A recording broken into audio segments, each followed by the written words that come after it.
para trazer a palavra de Deus ao nosso coração. Estenda a sua mão para cá. Começou bem, já foi aplaudida, graças a Deus. Então, mas também aumenta a responsabilidade. Senhor, nós oramos apresentando a disponibilidade da tua filha para comunicar as verdades da tua palavra ao nosso coração. Use-a mais uma vez. Fale aos nossos corações. Comunica a tua verdade à nossa vida. E nós vamos te dar todo o louvor, toda a honra e toda a glória. Em nome de Jesus. Amém. Paz do Senhor para a igreja. É uma grande responsabilidade estar aqui. E aí quando ele fala assim, a professora, aí pronto. Piora a minha situação, né? Mas é uma alegria poder compartilhar a palavra nessa noite com a igreja. E o meu coração se alegra por mais uma turma se formando. E é muito especial ver o crescimento, o desenvolvimento de cada um. Mas eu quero que nessa noite você tire da sua mente que quem está aqui é a professora de homilética. Quem está aqui é alguém que necessita da graça do Senhor e quer ser usada por Ele. Então, se você nessa noite veio buscar algo da parte de Deus, eu não tenho nada para te oferecer, mas Ele tem. E Ele vem.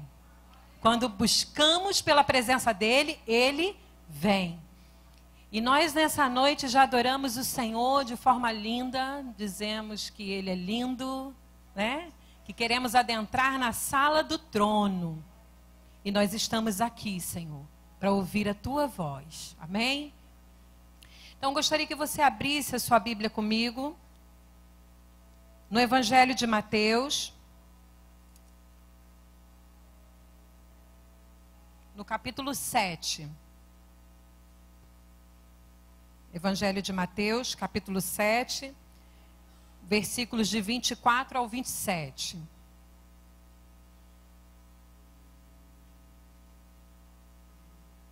Querido, fique ligado, porque há uma atmosfera da presença de Jesus nesse lugar.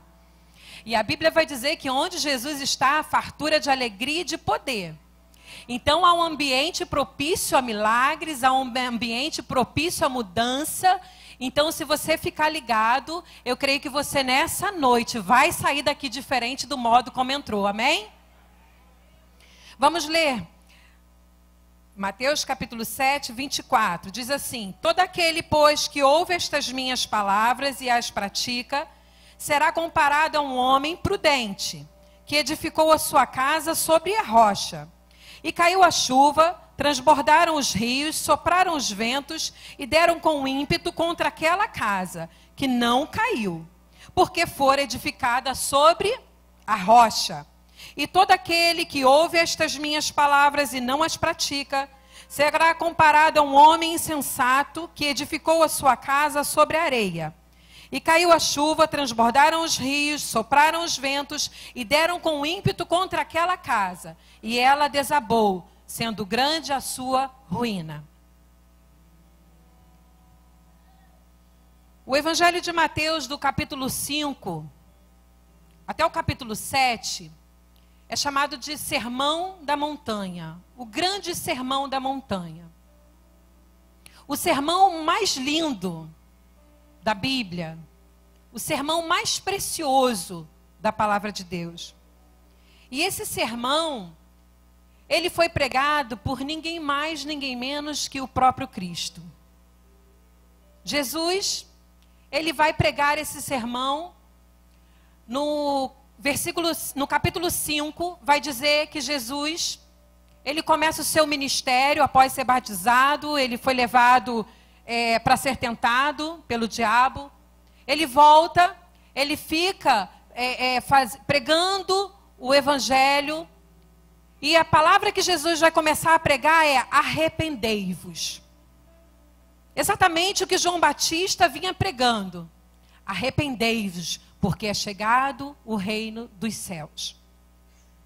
E Jesus, por onde passava pregando a palavra, enfermos eram curados, cegos enxergavam, coxos andavam.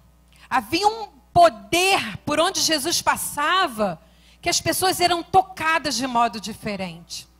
Tanto é que João Batista estava preso e um dos seus discípulos fala assim: olha, tem alguém pregando lá e falando que é o Cristo. E João Batista fala assim para ele: vai lá, pergunta para ele. E a resposta de Jesus para João foi: diz para João que os cegos veem, os coxos andam, e ao pobre, ao necessitado, o evangelho do reino é chegado. E por onde Jesus passava, isso acontecia. E no comecinho do capítulo 5, antes um pouquinho, Jesus encontra com Pedro, Tiago, João e André. E chama esses homens para caminhar com ele. E João, Pedro, Tiago, André estavam vendo o que Jesus estava fazendo, estava vendo o que estava acontecendo. Era o início de caminhada. Via o quão poderoso Jesus era, quantos milagres aconteciam. E a multidão começou a aglomerar, começou a ficar uma multidão tão grande em volta de Jesus. Aí no capítulo 5 vai dizer assim: vendo Jesus as multidões, subiu ao monte e, como se assentasse, aproximaram os seus discípulos. Preste atenção nisso. Havia uma grande multidão que cercava Jesus, que se beneficiava pela presença dele, com sinais, prodígios, maravilhas. Então aquele que chegava enfermo, na presença de Jesus, saía curado. Aquele que chegava com problemas, saía com o problema resolvido. Porque Jesus é assim, querido. E até hoje ele ainda é assim. Aonde Jesus está, pode haver milagre. Aonde Jesus está, a cura. Aonde Jesus está, a libertação, a transformação. Não, Jesus não mudou. Ele continua operando milagres através da vida da igreja. Continua operando milagres na tua vida. Mas Jesus tinha uma preocupação. Vocês estão vendo tudo que está acontecendo ao meu redor. Mas agora eu preciso que vocês entendam uma coisa. Que o meu reino é baseado em princípios. Não é só sinal. Não é só cura divina. Eu preciso que vocês aprendam um pouco mais. Então Jesus, ele subiu ao monte. A Bíblia vai dizer, no começo do capítulo 5, vai dizer que foi com os seus discípulos. No final do Sermão da Montanha, vai dizer que a multidão se admirava da sua pregação. Mas Jesus estava ali querendo instruir os seus discípulos, porque a multidão queria o que Jesus podia oferecer. Mas Jesus queria dar princípios para eles. Quem é você hoje, nessa noite? Você é um discípulo de Jesus que está disposto a ouvir aquilo que de fato ele vai falar, que vai mudar a sua história? Ou você faz parte da multidão que só quer as bênçãos que ele pode te dar? É para refletir. Então a Bíblia vai dizer que ele se assenta no monte. Na cultura judaica, quando um rabino ou um escriba fosse falar, compartilhar alguma coisa acerca de Deus, que ele se permanecesse em pé, significava que ele ia falar uma coisa comum. Mas quando ele se assentava, era algo que ia mudar as suas vidas. Era algo tão precioso que eles teriam que carregar para as suas vidas. E naquele dia, Jesus se assenta. Quando Jesus se assenta, os discípulos logo entendem. Aqui vem algo que vai mudar a nossa vida. Aqui nós vamos ouvir algo que nós vamos carregar para toda a nossa vida. E glória a Deus que os discípulos ouviram, carregaram para a vida e chegou até a nós, amém? Então Jesus, ele se senta. Nessa noite é um culto de formatura. E aqui estão se formando futuros pregadores, cheios de autoridade, ousados na presença de Deus, amém? Vocês recebem? Amém? Mas naquele dia, gente, era o pregador dos pregadores. Ninguém mais, ninguém menos do que o próprio Cristo. O Emanuel. O Emanuel, Deus conosco, ia abrir a sua boca e ia começar a falar. Você pode imaginar o que é isso? Que privilégio era poder sentar naquele monte, aos pés de Jesus, para ouvir o que ele tinha para falar. O eu sou estava naquele lugar. O que ele falava era a palavra divina, para carregar para a vida. Porque quando ele falava ao homem, ele conhecia exatamente o que o homem precisava. E assim é hoje. Quando Jesus toca no teu coração, talvez seja aquilo que você não queira ouvir. Pastor Marcelo brincou e ainda falou para mim, quero sair daqui com raiva hoje. Porque às vezes a palavra vem confrontando a gente. Mas essa palavra que nos confronta, sabe? É porque a palavra é uma régua de medir. E a nossa medida é Cristo. E aí, ele é a estatura do varão perfeito, né? Então, quando ela me confronta, ela me traz para o eixo. Ela mexe comigo, ela me tira do lugar de conforto. Mexe comigo para que eu comece a caminhar em Deus. E era Jesus, era ele. Hoje nós temos na história grandes pregadores. Charles Spurgeon foi considerado o príncipe dos pregadores. Mas era falho. Jesus era perfeito. Era perfeito. Não tinha falhas nele. Você consegue entender que tudo o que ele falava era para tocar o coração, era para causar transformação. Ele conhecia a respeito do seu povo, ele conhecia aquilo que precisava ser mudado, ele conhecia sobre as leis, ele conhecia sobre tudo, mas ele conhecia o homem para quem ele falava. Ele conhecia a multidão. E em cima disso, no capítulo 7, onde nós lemos, Jesus, ele vai falar assim, todo aquele que ouve estas minhas palavras. E eu tenho refletido sobre ouvir. Aquela multidão sentou para ouvir Jesus, mas apenas os seus discípulos ouviram de verdade a Jesus. A multidão não ouviu a Jesus. Às vezes escutamos Jesus, mas não ouvimos Jesus. Às vezes, um filho, a gente fala com o filho, aí o filho fala assim, depois você volta, você não me escutou? Não é assim que a gente fala? Eu falei com você, não mãe, eu ouvi alguma coisa, eu escutei alguma coisa, mas não deu ouvidos. E ele diz, todo aquele, pois, que ouve estas minhas palavras, que palavras são essas? Do capítulo 5 ao capítulo 7, você tem um tesouro nas mãos. Você tem uma preciosidade de ensinamentos que Jesus vai trazer. Eu não vou falar de tudo, mas Jesus se utiliza da construção. Ele faz uma comparação. Aquele, pois, que ouve estas minhas palavras e põe em prática. Não adianta só ouvir, tem que pôr em prática. Ele será comparado a um homem que construiu uma casa sobre a rocha. Então ele se utiliza da construção. Construir não é fácil. Construir não é para qualquer um. Construir dá trabalho. Construir, se você quiser que o vento bata e derruba a sua casa, você constrói de qualquer maneira. Constrói casa torta. Mas construir na rocha é difícil. Você tem que cavar. E isso eu sempre falo para vocês, né? Tesouro você só encontra cavando.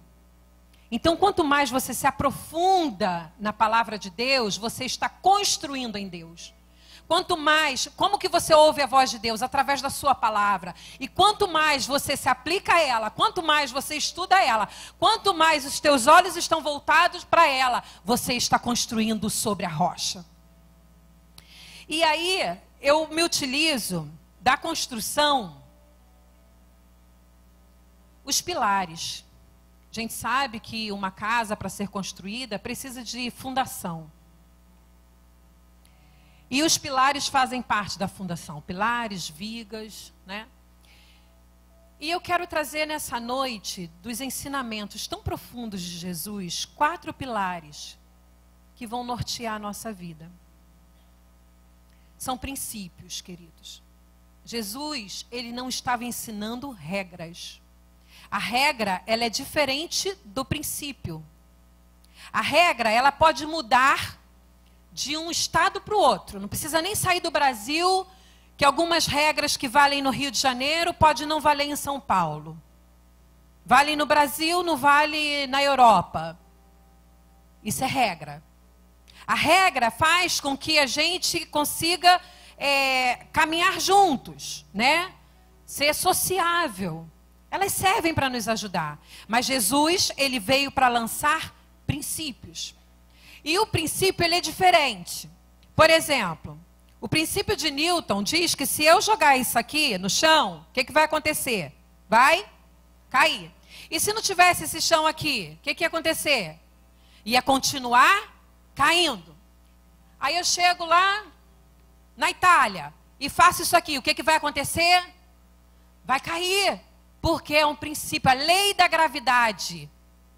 Isso é um princípio. Então não importa onde eu esteja, não importa se eu estou em casa, se eu estou no trabalho, não importa se eu estou no Brasil, fora do Brasil, não importa, o princípio de Jesus, ele vale para toda a vida, em qualquer lugar, em qualquer momento, em qualquer época, não adianta, princípio é princípio, e princípios são invioláveis. E Jesus veio lançar princípios, fundamentos, colunas, alicerces para a nossa vida. E o primeiro pilar, que eu vou chamar assim, o primeiro pilar se encontra, nós vamos voltar um pouquinho no sermão, mas eu não vou passar todo o sermão. Se encontra em Mateus 5, 3 e o 4. O primeiro pilar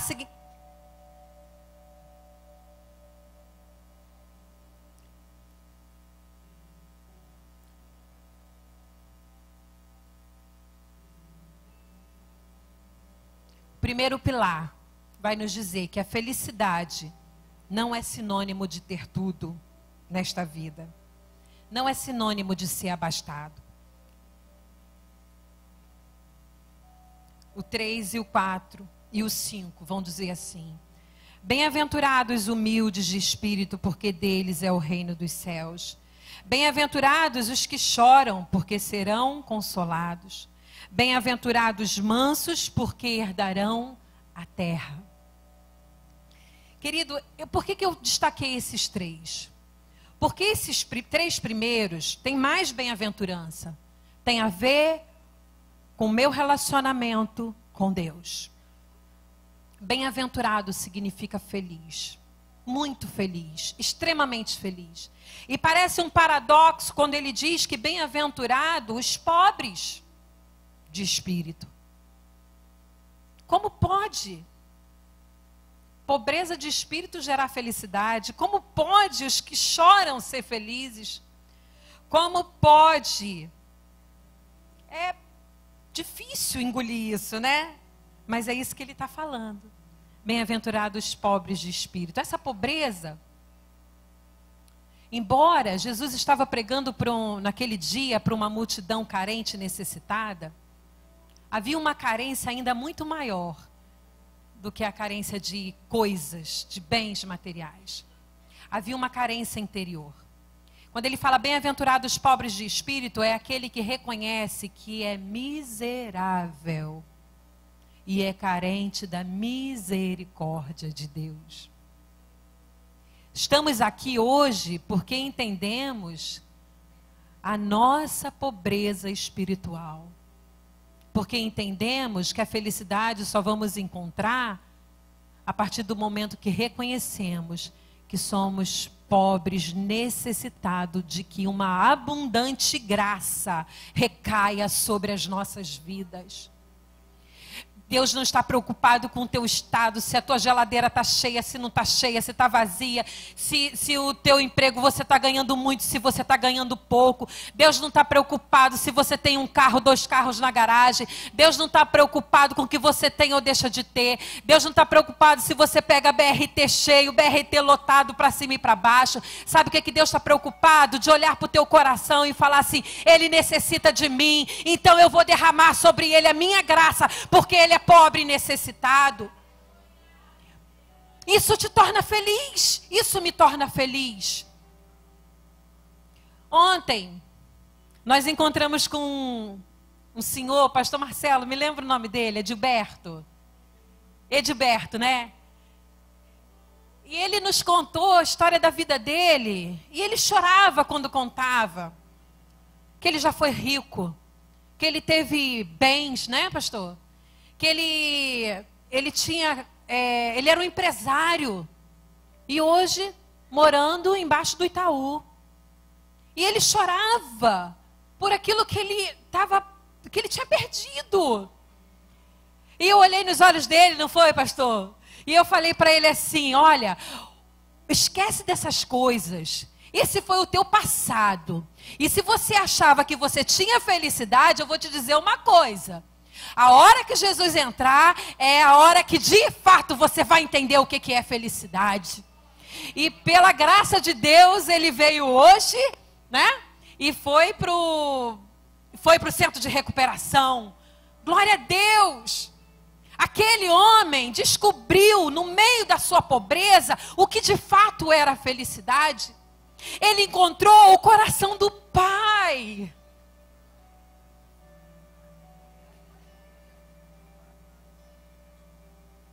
Na sua pobreza não tinha nada, mas encontrou Jesus. Então ele encontrou tudo o que ele precisava. Mas Jesus vai dizer que bem-aventurados são os que choram, porque serão consolados. Agora que eu reconheço a minha pobreza de espírito, que eu reconheço a minha miserabilidade, que eu sou carente e necessitado de Jesus, o que está acontecendo agora? Agora eu preciso chorar. Eu preciso chorar pelo pecado. Não é qualquer choro, não. Sabe Pedro, quando pecou, Jesus disse que ele ia negar 3 vezes. E quando foi a 3ª vez, a Bíblia vai dizer que Pedro chorou amargamente. É o choro do arrependimento. Senhor, pequei. Senhor, pequei contra ti. Não é possível, queridos, que a gente possa viver uma vida de crente, pecando e não se arrepender. Sabe? Ser crente cara de pau, me desculpe a expressão. Vim para a igreja, tomar ceia, sentar no banco e olhar assim: não me importo com o meu pecado, não me incomoda mais, não choro por causa do pecado, nada me tira dessa condição. Jesus está dizendo nessa noite: é preciso chorar pelo pecado. Mas há um outro pecado que precisamos chorar, o pecado da nossa nação. Todas as vezes que eu leio isso, o meu coração se aperta. Sabe por quê? Porque a gente olha para os políticos e fala são corruptos, e são de verdade. A gente critica a polícia, a gente critica o governo, a gente critica todo mundo porque está um negócio tão violento, o negócio está tão doido. A gente critica, mas a gente não para chorar. Senhor, perdoa o pecado desta nação. Quando a igreja se levantar para orar pelo pecado da nação, Deus vai começar a quebrantar corações. E aquele que roubava vai parar de roubar. Aquele que é corrupto vai começar a deixar de ser corrupto. Sabe por quê? Porque a igreja começou a chorar pelo pecado. Mas ele diz assim também: bem-aventurados são os mansos. Uma vez que eu reconheci a minha pobreza, chorei pelo meu pecado, agora eu entendo que a minha vida está na direção de Deus. Eu não vivo mais a minha vida como eu quero. Agora eu vou viver uma vida na direção de Deus. Eu vou me submeter. É a capacidade de se submeter à vontade do Pai. Jesus fez isso o tempo todo. Até no Getsêmani, quando estava difícil para ele, ele falou: Pai, passa de mim esse cálice, mas todavia eu me submeto à sua vontade. Quantos estão dispostos nessa noite a dizer: Pai, eu quero me submeter à tua vontade? Embora eu não entenda nada, embora eu não saiba o caminho, embora está tudo escuro diante dos meus olhos, mas eu entendo uma coisa, que eu quero estar debaixo do centro da tua vontade. Eu saio do controle. Que difícil para a gente é sair do controle. Deus mexe em algumas áreas, mas em outras, deixa que eu mexo. Mas Jesus quer mexer por inteiro. Ele não mexe em pouquinho não, viu? De vez em quando a gente tem que entregar Isaac, né? É papai mexendo. Esse é o primeiro pilar para a construção. Nós estamos construindo nessa noite. O segundo pilar está em Mateus 6, do 19 ao 21. Regras são para a terra, mas princípios são para o céu. Olhe para o seu irmão e fale isso. Regras são para a terra, mas princípios são do céu. 5, 6, 19 ao 21. Diz assim: os tesouros no céu. Não acumuleis para vós outros tesouros sobre a terra, onde a traça e a ferrugem corroem, e onde ladrões escavam e roubam. Mas ajuntai para vós outros tesouros no céu, onde traça nem ferrugem corrói, e onde ladrões não escavam nem roubam. Porque onde está o teu tesouro, aí estará também o teu coração. Jesus está dizendo aqui, ó, não se esforce tanto trabalhando. É isso que Jesus está dizendo? Jesus está dizendo que você não pode ter bens. É isso? Não. Jesus não está dizendo isso. Jesus está dizendo que o homem tem a capacidade de construir aonde o seu coração está. E ele coloca todo o seu amor naquilo que ele tem. Aí Jesus está dizendo assim: não constrói aqui na terra não. Você pode ter uma casa, você pode ter um carro, você pode ter seus bens, você pode ter uma empresa, mas ele diz: não põe o teu coração nisso. Porque se o teu coração está nisso, é só isso aqui que você recebeu. Se isso é tudo que você quer da vida, você vai ter. Mas se você lançar o teu coração no céu, você vai estar juntando tesouro nele. Então, querido, não importa o quanto você tem, se o teu coração está nele, você tem tudo o que você precisa. É isso que Jesus está falando. Quando eu junto tesouros no céu, eu trago para mim a cultura do reino. Né, pastora Núbia? Cultura do reino. O meu olhar, o meu foco não está na terra. Porque quando eu caminho pelas regras, eu estou caminhando na terra. Mas quando eu caminho pelos princípios, eu caminho na direção do céu. O meu foco é o céu. Então, queridos, não tem como eu dizer que sou eterna, que eu vou ter uma vida com Cristo e passar a minha vida inteira vivendo nisso aqui. Isso aqui é muito pouco. Se isso é tudo que queremos, somos os mais miseráveis dos homens. Porque o que Deus tem é muito maior. Então, ele vai nos dizer: ajuntai tesouros, porque lá ninguém vai roubar. A traça não vai comer, ladrão não rouba, não tem ferrugem no céu. Você já imaginou viver a eternidade? E, queridos, não vai demorar não, porque ele vem. E é logo. Então, esse é o segundo pilar. Que além de entender a respeito da felicidade, eu preciso entender que as regras são para a terra, mas os princípios são eternos. E terceiro pilar, eu estou caminhando para o final. Pensei que eles iam levantar a plaquinha para mim hoje. Eu falei, acho que hoje eles vão fazer uma pegadinha, vão levantar a plaquinha. Terceiro pilar, saber que nossas preocupações são apenas ocupações que nos distraem de quem Deus é. Mateus 6, 25 ao 30. Vamos caminhar na Bíblia. A professora de homilética gosta de caminhar na Bíblia, né?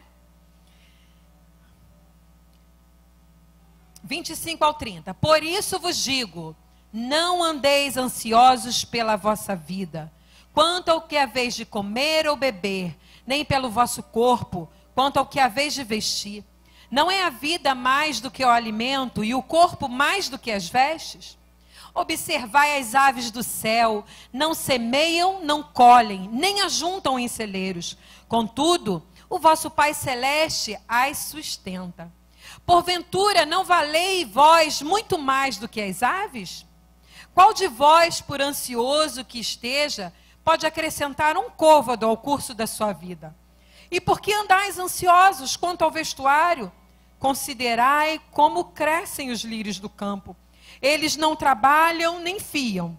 Eu, contudo, vos afirmo que nem Salomão, em toda a sua glória, se vestiu como qualquer um deles. Ora, se Deus veste assim a erva do campo, que hoje existe e amanhã é lançada no forno, quanto mais a vós outros, homens de pequena fé. Queridos, que lindo é isso. Você já viu um cemitério, caminhão de mudança?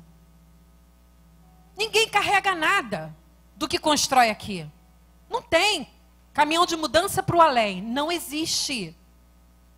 Não existe. E aí a gente passa metade da vida ansioso. É certo que a gente precisa ser responsável. Tem que trabalhar, sustentar a família. Só que às vezes o que Jesus está falando são situações exageradas. Situações, nós estamos vivendo um momento crítico no nosso país. Uma das pessoas que nós abordamos, aliás, ele não estava, né? Que mora em cima. Tinham 3 senhores e tinha um que eles contaram, que não estava na hora, mas eles falaram assim, ele morava aqui em cima desse prédio. Só que ele perdeu o emprego, foi despejado e não tinha onde morar. Foi morar embaixo, foi dormir embaixo do prédio. Essa tem sido a realidade da nossa nação. O Rio de Janeiro, principalmente, tem sido muito difícil. Aí Jesus vem com esse discurso. Ei, para de se preocupar. Para de ficar ansioso. Porque a tua ansiedade não vai mudar em nada a tua situação. Pelo contrário, só vai piorar você. Não esteja ansioso com o que você tem que comer ou com o que você tem que vestir. Sabe por quê? Porque se Deus veste os lírios do campo, quanto mais você. Você imagina Jesus olhando para aquelas pessoas que eram necessitadas e falando, por que estão tão ansiosas? Aquele olhar meigo de Jesus, aquela voz serena de Jesus, sabe, com tanto amor. Ele fala assim, eu conheço as tuas necessidades. Eu sei o que você precisa. Então a tua ansiedade não vai servir para nada. Queridos, estamos vivendo um tempo ansioso. Sabe por quê? Porque o consumismo tomou conta da gente.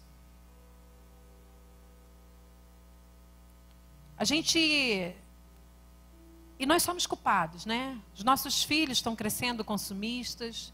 E nós somos os verdadeiros culpados. Quero saber aqui, quem não tem um celular aqui hoje? Todo mundo tem. Mas antigamente a gente vivia sem ele, não vivia? Hoje a gente não vive mais. Sabe por quê? A nossa ansiedade é no foco daquilo que não é prioridade na nossa vida. A gente tem ansiado por coisas que não é o principal dentro da nossa vida. A gente está insaciável. Uma geração insaciável. E eu não sei onde essa geração vai parar. Porque a tendência é só piorar. E aí Jesus vai dizer: não estejam ansiosos pela vossa vida quanto ao que é vez de comer ou beber, porque isso de fato é necessidade. Isso de fato é necessidade. Comer, beber. Mas a gente não está ansioso por causa disso. Porque isso, Deus fala, eu posso te sustentar. Eu posso abrir porta de emprego, cujo teu salário vai ser suficiente para você oferecer à tua família aquilo que de fato ela precisa. Mas nós estamos ansiosos porque estamos colocando o coração naquilo que não é necessário. Parece que Jesus está discursando para nós, dessa época. E de fato ele continua, a voz dele continua a ecoar. A voz dele continua a ecoar. E fala, não estejais ansiosos. Então lança fora tudo aquilo que não é necessário na tua vida. Para de acumular coisas. Abriu o armário e está, sabe, que não se aguenta. Está dobrando o armário de tanta roupa que você nem sabe que tem. Que você nem usa. Quando tem tantas pessoas que estão precisando, que só tem uma peça para trocar no dia. Pares de sapato aos montes. E coleção disso e coleção daquilo. E a ansiedade, a crise está grande, mas o shopping está cheio. E as bolsas estão enormes. E quem não gosta aqui de ir para o shopping, de comprar, é bom sim. Só que isso tem trazido um vício para as nossas vidas, que a gente está precisando, querendo saciar uma coisa que não vai ter preenchimento capaz de saciar esse vazio. E aí a gente se torna infeliz e quer consumir e consumir e consumir. E quando a gente não tem condição de comprar, aí se abate e fica triste. Ei, pare de ficar ansioso por essas coisas. Porque daquilo que você precisa, eu posso te sustentar. É hora dessa nação refletir. Parar de jogar dinheiro fora. Chega a época de Natal, tem que comprar um presentinho para todo mundo, né? O consumismo. E a mídia incentivando essas coisas. E aí os adolescentes crescem, né? As crianças, enquanto está criança, a gente vai lá e compra o que a gente quer. Mas depois que eles crescem, meu amiguinho tem o da marca. Eu tenho que ter o da marca, porque eu tenho que estar inclusa nesse meio. E a gente vai sustentando isso, vai alimentando isso. E Jesus está falando, para, é hora de parar. É hora de entender que você precisa, de fato, coisas que são importantes e necessárias para a tua vida. E o discurso de Jesus não era um discurso fácil de engolir, porque bom era ouvir, eu vim aqui para estabelecer o meu reino e vai ser tudo diferente agora. Agora vocês vão ser abastados, agora vocês vão ter tudo que você precisa. E Jesus sabe que o que você precisa não é nada disso. Porque o que você precisa, Ele te dá. O que você precisa, Ele tem. Posso ouvir um amém? E quarto e último lugar. Entender que os princípios de Jesus nos levam a buscar o seu reino. Princípios de Jesus não são para a terra, querido. Por isso que o crente tem que ser de outro mundo, não desse. Um cristão de verdade, ele precisa andar aqui, dentro desses princípios. E os princípios de Jesus não é para a terra, é eterno. Mateus 6, 33 ao 34. Mais à frente um pouquinho.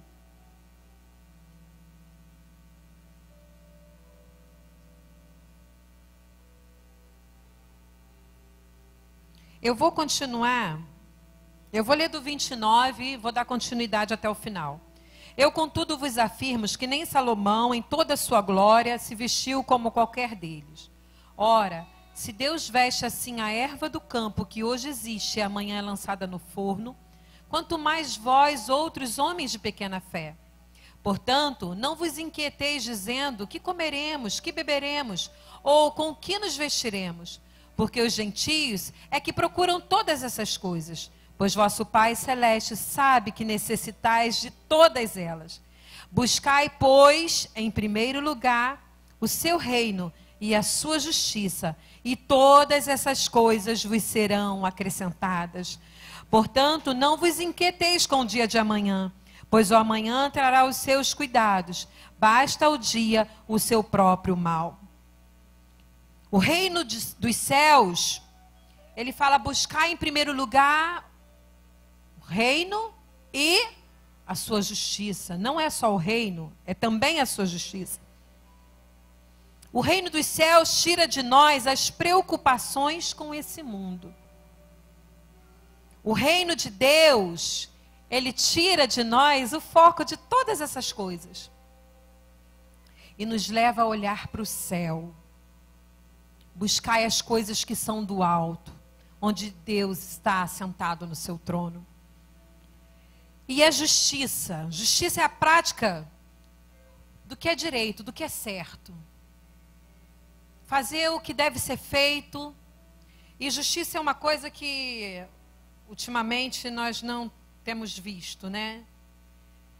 Mas Isaías 64:6 vai dizer que nós, todos nós, somos como imundo, e todas as nossas justiças como trapo de imundície. Olha quão sério é isso. Jesus ensina: buscar em primeiro lugar o reino e a sua justiça. Sabe por quê? Porque a sua justiça é como trapo de imundície, mas a justiça dele não falha. Charles Spurgeon vai dizer assim: se a nossa justiça é como trapo de imundície, imagina a nossa injustiça. Quão cruel nós somos. Mas a justiça que vem de Deus, essa não falha. É essa justiça que faz com que a gente saia na madrugada para acolher o necessitado. É essa justiça que move o nosso coração a ser generoso. Fazer o que é direito, fazer o que é certo, não aos nossos olhos, mas fazer o que é certo aos olhos do Pai. É olhar quem nos maltratou, quem nos fez mal, ofender, e continuar amando. Essa é a justiça que vem de Deus. É abrir mão do meu eu, abrir mão do meu modo de ser, da minha personalidade, do que eu gosto, do que eu não gosto. Lembrando que a minha justiça é como trapo de imundície, mas quando a justiça dele vem, eu olho de forma diferente. Quando a justiça dele vem, eu ajo de forma diferente. É a justiça dele que faz com que a gente se impulsione. Queridos, é impossível viver o sermão da montanha sozinho. É impossível conseguir aplicar, porque ele vai falar: aquele que ouve as minhas palavras e as põe em prática. Não adianta você ouvir e falar assim: Jesus, eu posso até deixar o meu tesouro no céu, mas olhar para o meu irmão que me ofendeu, dizer que eu amo, isso eu não quero fazer não. Não dá. Não dá para viver. Nós precisamos que a justiça de Deus seja aplicada nos nossos corações. Porque os nossos olhos, pastor César falou aqui, somos todos iguais. Somos todos impuros, somos todos pecadores, carentes, necessitados do socorro, carente e necessitado da glória de Deus sobre as nossas vidas. Esses 4 pilares que eu dei,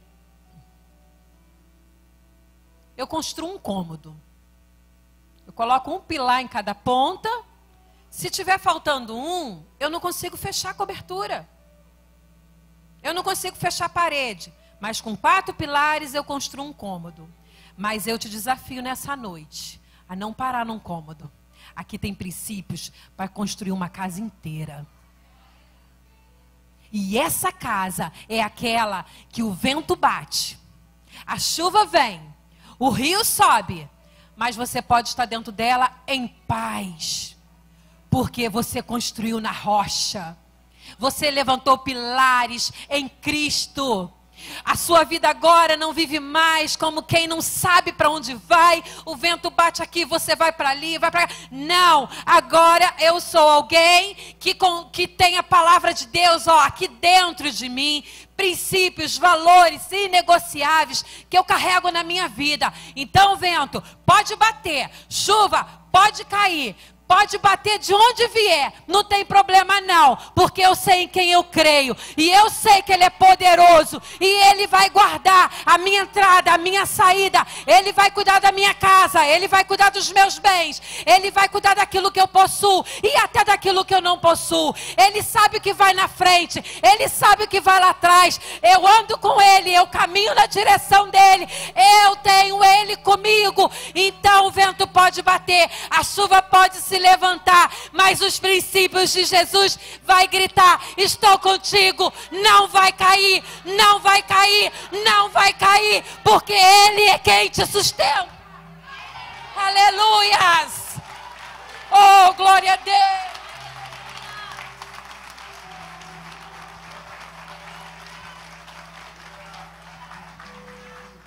Vamos ficar de pé nessa noite.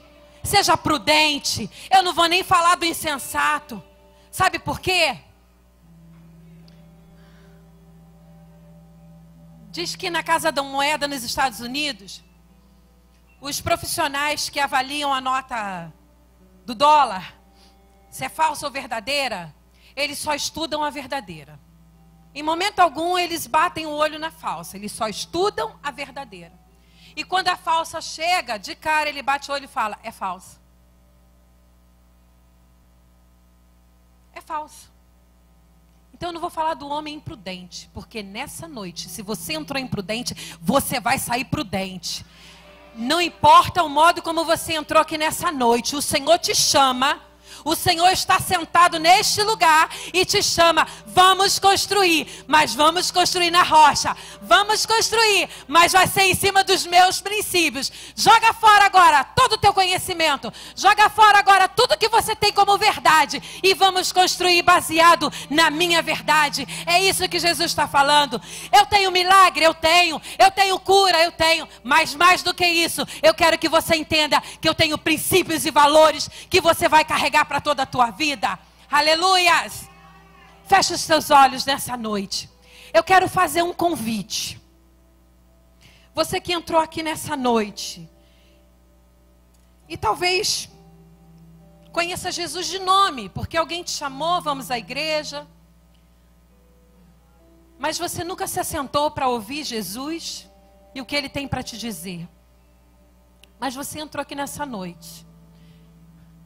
E eu quero te fazer um convite muito especial. Se você ainda não conhece Jesus e quer recebê-lo como o único e suficiente Salvador da sua vida, hoje é noite de começar a construir na rocha. Se você quer aceitar Jesus como Senhor e Salvador da sua vida, levante a sua mão, eu quero te conhecer. Ou talvez você tenha entrado aqui, está afastado dos caminhos do Senhor, e quer entregar a tua vida novamente para Jesus e dizer para Ele: Senhor, eu construí tudo errado, mas nessa noite eu quero começar a construir certo. Se tem alguém assim, levante a sua mão para que eu te veja. Eu quero orar por você, quero orar com você. Jesus te chama para construir nessa noite. Hoje é noite de salvação. É noite em que Jesus, Ele te convida: vem. Vem, porque o vento, eu sei que o vento vai bater. Eu sei que a chuva, ela cai. Mas se você estiver em mim, e eu estiver em vós, você vai suportar o vento, porque eu vou estar contigo. Se você quer, levante a sua mão nessa noite. Eu não vou insistir. Aleluia, glória a Deus. Aleluia, você pode aplaudir o Senhor? Pode aplaudir o Senhor? Glória a Deus. Glória a Deus. Hoje vocês estão construindo numa rocha. numa rocha eterna. Aleluias. Continue de olhos fechados. Eu vou chamar o pastor César para estar orando. Que Deus abençoe a sua vida. Que você entenda que construir não é fácil, mas vai valer a pena. Fomos expostos à sua palavra nessa noite, Senhor. E por mais confrontadora que essa palavra possa ser, seu objetivo é nos ajudar à vida de transformação que o Senhor tem para nós. O Senhor deseja que nós sejamos pessoas transformadas, mas transformadas a partir dos princípios que estão na sua palavra. Nós não queremos simplesmente uma pequena mudança nas nossas práticas religiosas. Nós não queremos uma pequena mudança na nossa prática do cotidiano. Nós queremos transformação para a nossa vida. Nos ajuda a entender e observar os princípios que foram expostos para nós aqui e aplicarmos a nossa vida esses princípios para que construamos segundo a tua vontade. Ajuda-nos como igreja, ajuda-nos como pessoas que carecem, ajuda-nos, Senhor, a fazer a tua vontade, ser propício a cada um de nós. Nós te daremos todo o louvor, toda a honra e toda a glória em nome de Jesus. Amém. Você pode assentar-se, aplaudir ao Senhor pela palavra que você recebeu? Então, vou